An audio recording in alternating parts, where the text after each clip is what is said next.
This is Real News Media TV, coverage you can trust. Please like, share, subscribe, and hit the notification bell. Select all for daily news updates. 69-year-old woman collapses at a court after being fined for curfew breach. A 69-year-old woman collapsed at court on Tuesday, seconds after being fined $5,000 for breaching the Disaster Risk Management Act's curfew order. Beverly Isaac, a resident of Denham Town in West Kingston, was brought before Senior Parish Judge Lorian Cole Montague at the Kingston and the St. Andrew Parish Court for indecent exposure, disorderly conduct, and breaching the curfew order, for which she entered a not guilty plea. An informal street sweeper, Isaac was reportedly on the road during the nightly curfew hours when she got into a confrontation with cops and was subsequently charged. On Tuesday, barely able to stand up straight to address the judge, Isaac disclosed that she suffers from a myriad of illnesses, including asthma, hypertension, and an undisclosed heart condition. Given Isaac's conditions, her attorney, Will Leslie, successfully argued that the disorderly conduct charge be dropped. Isaac then pleaded not guilty to the indecent exposure charge, saying, "Not guilty, Your Honor. Why would I expose myself? I am a big woman." However, Cole Montague said she had taken Isaac's health into consideration, and if Isaac should plead guilty to the indecent exposure charge, she would only be admonished and discharged. After much deliberation between Isaac and Leslie, the elderly woman changed her plea to guilty.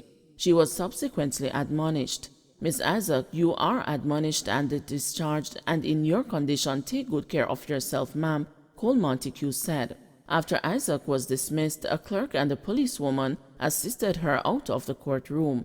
But as she exited the door, the elderly woman, who had been observed hardly able to walk and violently shaking, collapsed. It took approximately 20 minutes for Isaac to settle down to the point where she could be assisted home by a neighbor. Isaac's attorney, Leslie, later told the news that the stress of appearing in court caused Isaac to have a panic attack. Grief-stricken parents couldn't attend their baby's funeral. The parents of 18-month-old Shalea Dobson were too grief-stricken to attend her funeral service on Wednesday. The just under 1 hour service held at the Salvation Army Mountainside Corps, a small church in the district, was attended by family members and a few friends. A private viewing preceded the service at a separate location. A mourner told the news that the heartbroken parents, both members of the Jamaica Constabulary Force, were at a nearby house. "I did not know what to say, so I didn't say anything to them. The coping has been rough for both of them. The two of them just cry every day. They are good people, dedicated to their work, and they live loving," said one woman, who identified herself as a family friend. Shalea's father is a detective sergeant assigned to Black River Police Station, while the mother is a sergeant in the same St. Elizabeth Division. On January 17, the father, during a change of routine, mistakenly left his baby daughter on the back seat of his car for hours when he got to work at Black River Police Station. In normal circumstances, Shalea would have been cared for on a daily basis by her maternal grandmother while her parents were at work, but a daycare arrangement was made after the grandmother fell ill.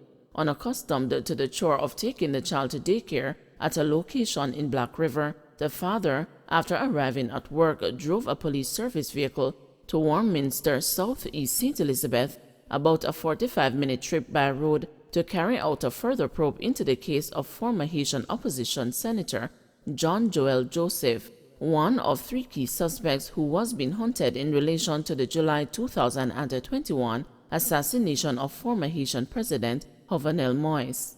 Joseph had been arrested by Jamaican police in Warminster on January 15, along with his wife and 2 children. They were taken into custody after they were found to be staying in 2 houses close to each other. Initial reports are that the detective sergeant remembered that he had left the child in the vehicle hours later and immediately alerted his colleagues at the Black River station, who found the child unconscious and took her to the nearby Black River Hospital. Unfortunately, however, the child died on January 19. "This is unexpected. All I discussed through him work," said the female mourner on Wednesday. Another family friend blamed the stressful nature of policing for the tragedy. "They work hard. The work caused this. Them man they no stop working now. The mother the same thing. The whole we forgetful at times," he said. To emphasize his point, he added, "You have the thing you're looking for right in front of you, and it lasts, and you will search hours for it." He blasted people who have made unkind and insensitive comments about the parents. "Who would have want to go park a Black River police station and kill him on a picnic?" he charged. "It's not like him come out and gone sit down. The man come out of his car and gone to work. Him can't forgive himself for that guilt where him have, Him can't come to terms with it." A distant relative said he was still shaken up over the incident. "You have to wonder if it really happened, That for anybody is punishing," he said. "As a family, we are cherishing the memories we got to spend with her. We all miss her. She will always be in our hearts," another member of the family said in the remembrance. Shalea was interred at a family plot in Mountainside.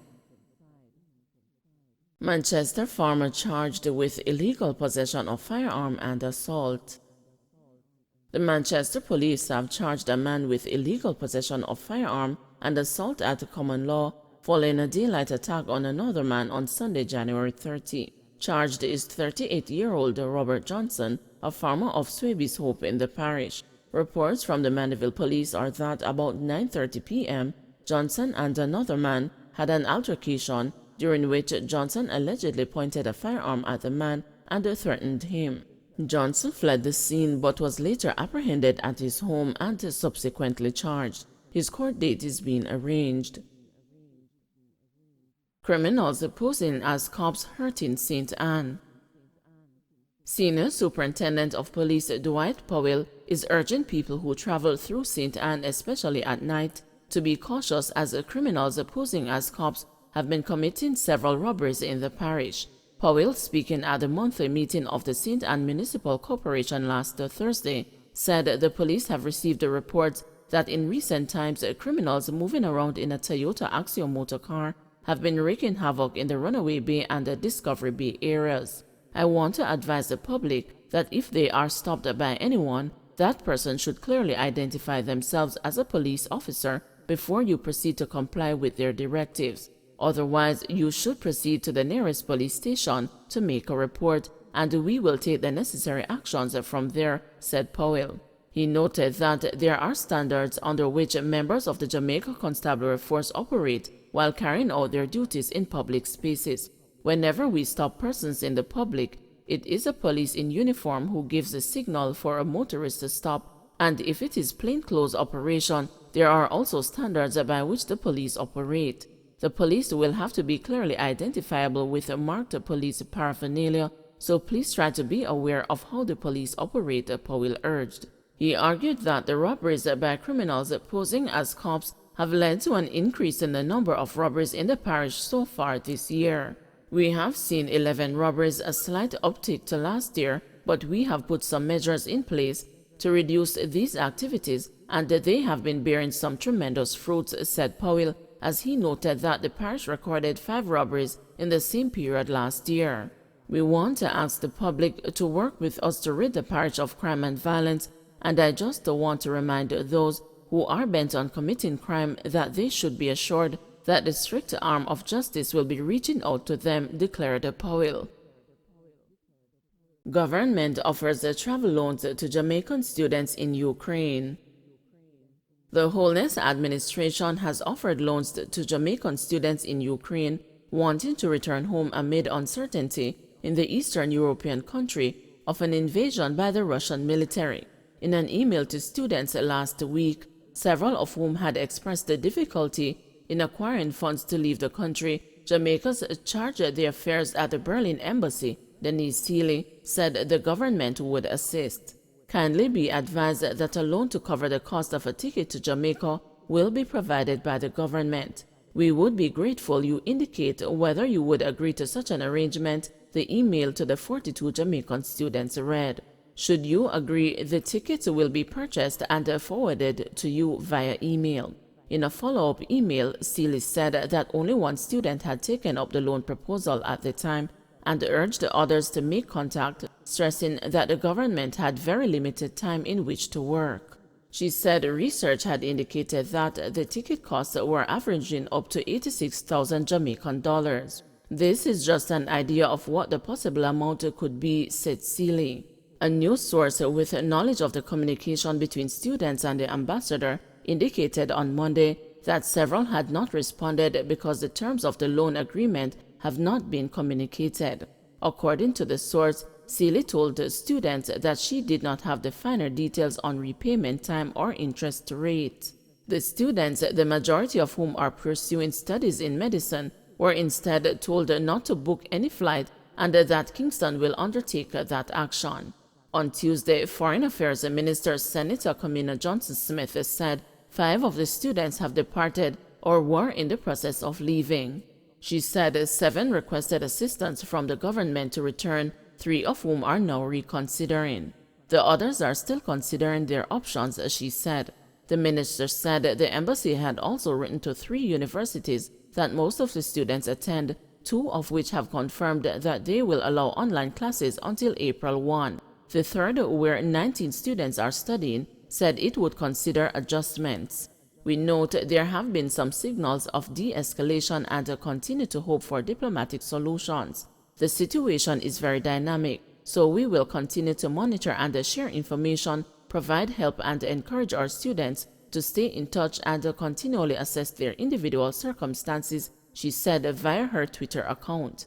A week ago, U.S. President Joe Biden urged the U.S. citizens in Ukraine to leave. On Wednesday, he called for a diplomatic solution to the crisis, noting in a White House speech that the best way forward for all involved was through diplomacy and de-escalation. Russia has consistently denied that it intends to invade Ukraine and has since announced the withdrawal of some of its 150,000 troops amassed at the country's borders. However, Biden has insisted that an invasion still remains possible and that there was no evidence to suggest that Russia had pulled back any of its troops. Russia and Ukraine have had conflict since 2014, when Moscow annexed the Crimean Peninsula. Don't forget to like, share, subscribe, and hit the notification bell. Select all for daily news updates.